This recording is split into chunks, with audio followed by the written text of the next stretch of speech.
Hey everyone, welcome back to the channel. Thank you for being here. My name is Andrew, coming to you from the beautiful Carolinas. Today's topic is going to be what you were holding on to. Think about that for a minute. Everyone, if you like the content, please like, subscribe, and share. So I'm talking about post-narcissistic relationship, and actually when you were in it as well, you were holding on to so many things. Let's go back to when you were in the relationship. You were holding on to your hopes, to your dreams, to your aspirations, to the goals that you wanted to accomplish. You were holding on to believing that that person was who they said they were. We now know that they're not. They weren't even close. They were a person wearing a mask. They were a person manipulating us.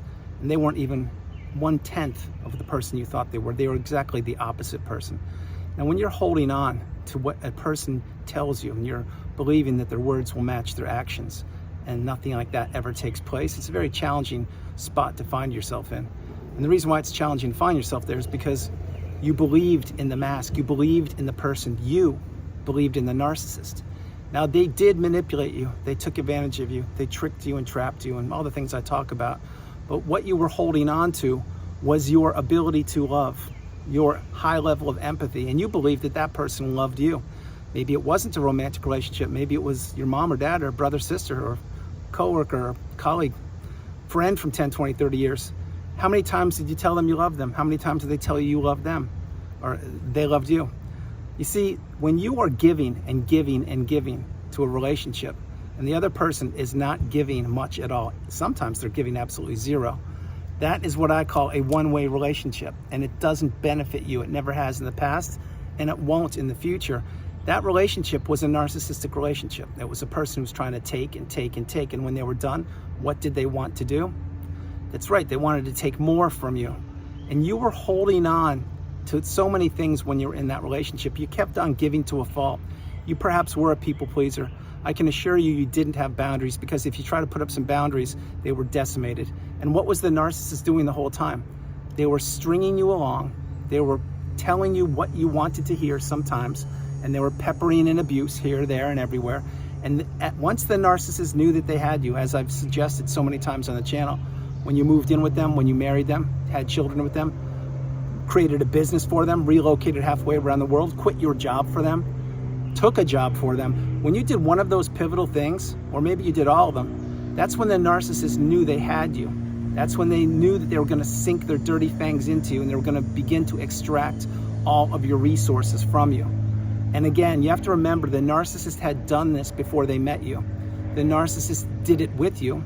And I can assure you, if the narcissist is walking the planet, they're doing it right now with other people. Plural, that is, not person, people. Because the narcissist has a insatiable quench for supply. They're never in just one relationship with one person, whether you were married or not. The narcissist gets supply from a plane, train, automobile, a dog, from a car, from a friend, from attention, from a smartphone, from a trip, from going to work, from blowing up people's days at work, from keeping people stuck in the narcissistic fog via texting games and emoji games and making plans and then breaking the plans. This is what the narcissist does. That's why they're in a loop of manipulation, and that loop just continues to go around and around and around. And the one constant in the narcissistic abusive cycle, it's the narcissist. It wasn't you. It will never be you, because you've healed, or you are healing. You're certainly working on yourself. You are certainly headed towards the pinnacle of indifference, the mountaintop of indifference, where you no longer care about the narcissist or any people from that period of time. And my hope is that you've gone no contact, you've blocked these people, deleted them, etc. If you can't, utilize gray rock, become dull and boring. But what you were holding on to when you were in the relationship, you were holding on to that, yes, this person could change. Yes, they would keep their word. Yes, they would see how much damage they were inflicting upon you and maybe even your own kids or your own health or your finances. Let's talk about finances for a minute. Many times the person who was in the narcissistic relationship has money. Not always, but there's many times. It's probably 50-50, who knows. But that person, when you have deep pockets, or you have financial resources, or you have a good job, or maybe a 401k or savings, or you're held in high esteem, and you have financial backing, and the narcissist knows this, many times the narcissist will not lift a finger to do anything, because they believe they've now found their gravy train. They now believe they've found the golden calf or the golden goose who will lay the eggs. They now don't want to work, and now they have an excuse. They can say, oh, I just hurt myself, my back hurts, whatever, or, oh, I'll get a job in a couple months, just give me some time off, I'm just taking it easy. And what would the narcissist be doing when they wouldn't be working? Well, sometimes they're downstairs in the basement with a spaghetti-stained t-shirt playing Xbox and they haven't showered in 3 days. Think about it. That's not all the time. But the narcissist, if they know that you have money, once they have you locked down, usually it's with the marriage, but not always, but once they know they have you locked down and they know that you have money and you're a kind, loving, stable, healthy, empathetic person and you're good at your job and you are paid well, they will just sit back and ride that out as long as they can until what happens? Until something breaks. And when something breaks, it's when you've had too much and you're being financially abused way too much, and the narcissist keeps on buying all these things that they don't ever even use because they're blowing through your money and you're working more and more and more and you're seeing them less and less and less, and they are sitting down in the basement doing whatever they're doing on their smartphones, plural, and you're not getting anything from them. And when this goes on day after day, week after week, decade after decade, it's a very challenging experience to say the least, because the narcissist is not improving. What they're doing is they're putting off the inevitable. And the inevitable is the ending of that relationship. The thing is, you didn't know it because, again, you are an empath. You believed in the ability that person had the ability to love you. The narcissist doesn't love anybody, which includes you. It included former sources of supply and includes their own children and family. The narcissist cares about only one person, and it is themselves. They are a self-absorbed person. All they care about is one person, which is themselves and what they can get. Now, having said all these things, when you were financially abused, something probably gave. Either the finances ran out, your health ran out, or you put up a boundary, maybe all three. And then what happened? Well, that's when the narcissist took the mask and smashed it to the ground and said, yep, I thought this wasn't working out. I knew that you couldn't take it. You couldn't tolerate the fact that I couldn't work for 5 years because my back was hurting me. And they would say things like that. And you'd be like, well, you're totally fine. You're healthy. What's the problem? I'm just letting you know that I can't keep supporting us like this for the rest of my life. I'm getting older. My 401k is drained. I'm making more money at work, but now I've got a mountain of credit card debt thanks to you. And what would the narcissist say? Well, I guess it's time to part ways, or whatever they would say. But the next thing you know, and this is a hypothetical example, maybe the narcissist disappears and they go shack up with a friend down the street. They rent out a room, or maybe they go to their parents' house, which they believe is a safe space. That's for a whole different video. Point being is what they're doing now is they're going to figure out how to divorce you and extract as much money from you as they can. And this is how the cycle goes on. This is how the cycle gets broken. And this is why you were holding on to something. What you were holding on to, using that example, was believing that the narcissist would change, that they would actually lift a finger and contribute to the betterment of your relationship. They didn't then, they won't now, and they can't in the future. They're a parasite. They needed a host. And unfortunately, that host was you for a period of time.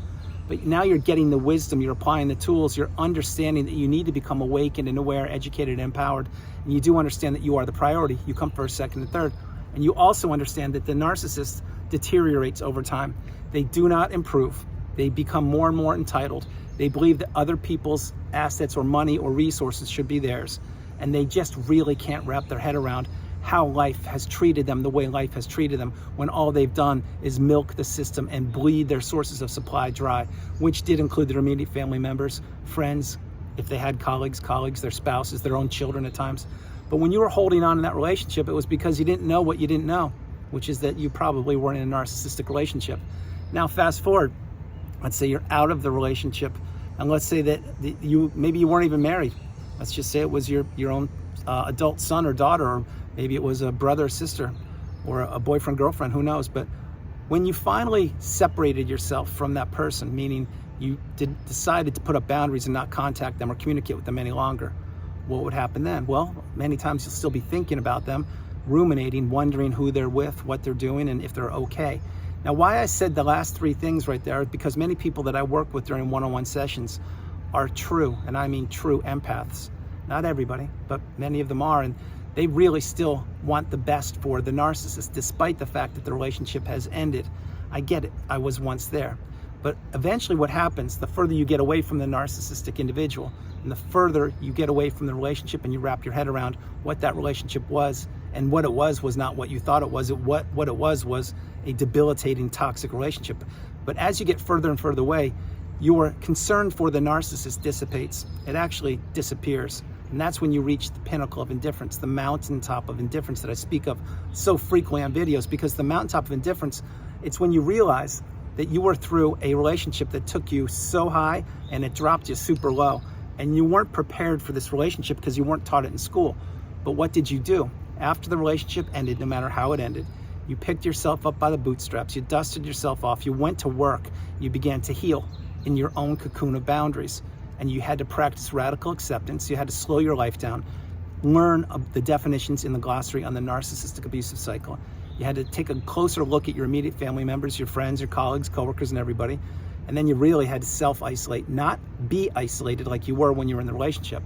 I'm referring to self-isolation. There's a big difference. Self-isolation is when you don't want to go out. You don't really want to talk to people. You don't want to see people because you're healing. I went through that for 2 years and 2 days. Not a fun experience at all, but let me tell you right now, when you do it and you do it properly and you slow your life down, you really understand that not everybody on the planet has your best interest at heart, and the narcissist is at the top of that list. That's when you really, really take advantage of the new superpower that you have, which means you can identify who people are in a moment's notice. You don't take the bait on a Hoover. You understand that the narcissist never, ever wanted you to do well, let alone exist, and they don't want anyone to do well. They want to impede people's progress. They want to stop people's growth. They want to stunt people's relationships. They want people to be stuck in that narcissistic fog. So post-relationship, like I'm sharing, what you were holding on to in the beginning of the end, or the end of that relationship, in the early days of the end of that relationship, you were probably still holding on that the narcissist cared about you, or that they loved you, or that they could change, or that they did see Jesus, or find Jesus, and they want to give it one more shot. Well, we now know none of those things are accurate. The narcissist wanted to twist the knife inside of the ending of that relationship deeper and deeper. That's why they drag out the divorce. That's why they drag out custody of children. That's why they drag out anything through the legal system. That's why they delay everything. That's why they don't turn in their documents. That's why they believe they're above the law. That's why they believe they can manipulate their own lawyers, which they do. That's why they believe they can manipulate the judge and the system. That's why they believe they can gain, whatever that expression is, the system, and drag it out as long as possible. Because the narcissist at their core, they're a leech. They're a parasite. They just want a free ride in life, but they don't just want a free ride. They want a free ride, and they want to make anybody pay a very hefty price for giving them a part of a free ride. And that's what you had to understand, and that's certainly what I had to understand.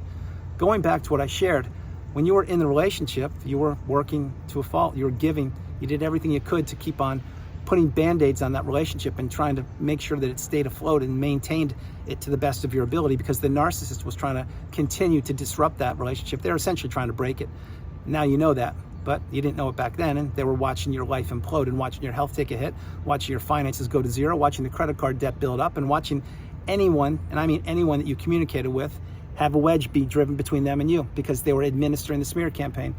But you didn't know what you know now. So now it behooves you. You owe it to yourself to go no contact and to block these people. And again, post-relationship, once you've healed, and you've healed properly, or you are really healing, one of the two, whatever you want, you're going to understand that the mountaintop of indifference, when you really are indifferent about the narcissist, that's when you've made it. That's when you no longer care if they get hit by a bus or if they win $1 million. They're less than a stranger to you. Now, again, you don't wish ill will upon anybody. I don't. I never have, and I never will. And I'm not going to start today. I'm just sharing. The narcissists did their best to take you down for the count, and they failed. They failed miserably, because we healed, or we are healing, and we are understanding that the breadcrumb or the string of hope we were holding on to when we were in the relationship, we did the best. There was nothing else we could have done. We did everything and more to help that relationship grow and to nurture it. But when you're in a relationship with a person who can't love or has no empathy and actually wants to tear you down, that's not gonna, it's not sustainable. And the second part is post-relationship, when you're still holding on to certain things. Yeah, I get it. Post-relationship specifically, there will be times when you'll be going through your smartphone and you'll have to delete pictures of the narcissist and from people of that period of time. And that usually takes people quite a while to go through that. Some people store some things in the cloud, other people just delete them all at once. But the path and what I did is delete things periodically. As I got stronger, I deleted more and more pictures. Eventually, they're gone. Same thing with items in the house or your apartment, wherever, or maybe you have things in storage. If any of those items were from the period of time when you were with the narcissist, my suggestion is, if you can do without them, do without them. Donate them to the Goodwill, sell them, give them away, give them to a church, whatever you can do. But I wouldn't want that energy anywhere near me. And that's exactly what I had to do. And other things would be like holidays, your birthday, special events, special periods of time throughout the calendar year. These are going to pop up and they're going to be different yet similar for all of us. Example, let's say you celebrate Valentine's Day or you celebrate Halloween. Well, you know that those dates are always the same date every year, so you can prepare for those. But then every once in a while, there'll be a different thing that will pop up. Example, maybe it was the narcissist's birthday, or maybe it was one of the kids' birthdays, or maybe it was an anniversary, or maybe it was a day that you took a trip and you went to your favorite location on the planet with the narcissist, and actually that one time, you did have a good time. You see, you never know when you're gonna get thrown a curveball. You never know when you're gonna get triggered. You never know when something's gonna remind you of that relationship. And the further you get away from the relationship, the less triggers you will have, the way less rumination you will have. I mean, the rumination essentially disappears after a period of time. At least that's my experience. But the triggers, again, every once in a while, you may hear a song or smell a dish of food or a perfume or a cologne or something that may, take you back in time. But then you catch yourself and you say, wait, that was then, this is now. You did a great job. It was a masterpiece. It was an Academy Award-winning performance, but you failed, and you failed miserably. Just stay away from me. That's what you say. Then you reframe it, and you catch up to 2024, which is the year we're in, and you'll start living your life again. So the further you get away from the narcissist, the stronger you get. The stronger you get, the smaller they get. The smaller they get, the weaker they get. The weaker they get, the more problems enter their life, because they will never, and I repeat, never, ever find somebody like you. I mean you. They're never going to do it. They blew up the best thing they ever had in their life, which was the relationship with you. And they know it, and I know it, and you know it. But the thing is, we can't live in the past. We cannot predict the future. We need to live in the here and now, in the present moment. That's where the abundance opens up for you. And when you've healed properly, in time, in your time, you will heal if you take the tools that I provide for you on the channel and in the community with everyone's wisdom. You will understand that eventually the doors of abundance will open up for you. And when they begin to open up, get ready, because there will be a cascade of doors of abundance opening up for you. It happens slowly, then it happens suddenly, and then it happens every day of your life. Because when you were in the relationship, remember what you were doing. You were thinking about the narcissist. You were working for them. You were waiting for them. You were cooking for them, cleaning for them, driving for them, paying their bills. You were paying credit card debt. You were doing everything you could for them because you put them high on a pedestal and you put them above yourself. Once the relationship ends, you have a big void there, which I did a couple videos on that, just called that title, The Void. And that, I'll come up with a different term for it, but the void means when all the air is sucked out of your life because the narcissist is out of your life now, and whether you ended it or they ended it, there's a big vacuum, a big void that needs to be filled, but that's for a different video. Point being, you will fill it. And eventually what happens is, as you fill your cup and you get further away from the narcissist and you heal and you practice radical acceptance and you process everything, you really get more and more clarity, and your energy returns and all of your resources return, which means your mindset and your friends and everything. And when that happens, it's the law of the universe. It's the law of this life. It's the law of this planet called Earth. When you're toxic free, you're vibrating so much higher. When you're vibrating higher, beautiful things are attracted to you and drawn to you, and so are you to them.